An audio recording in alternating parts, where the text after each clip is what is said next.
श्री परमात्मने नमः।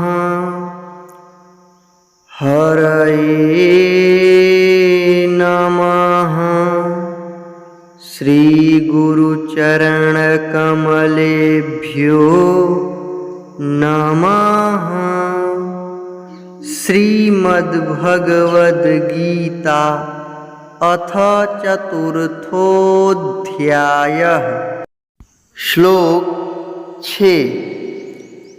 अजोऽपि सन्नव्ययात्मा भूतानामीश्वरोऽपि सन् प्रकृतिं स्वामधिष्ठाय सम्भवाम्यात्ममायया। अजोऽपि सन्नव्ययात्मा भूतानामीश्वरोऽपि सन् प्रकृतिं स्वामधिष्ठाय सम्भवाम्यात्ममायया।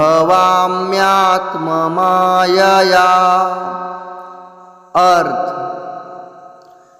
मैं अजन्मा और अविनाशी स्वरूप होते हुए भी तथा समस्त प्राणियों का ईश्वर होते हुए भी अपनी प्रकृति को अधीन करके अपनी योग माया से प्रकट होता हूँ।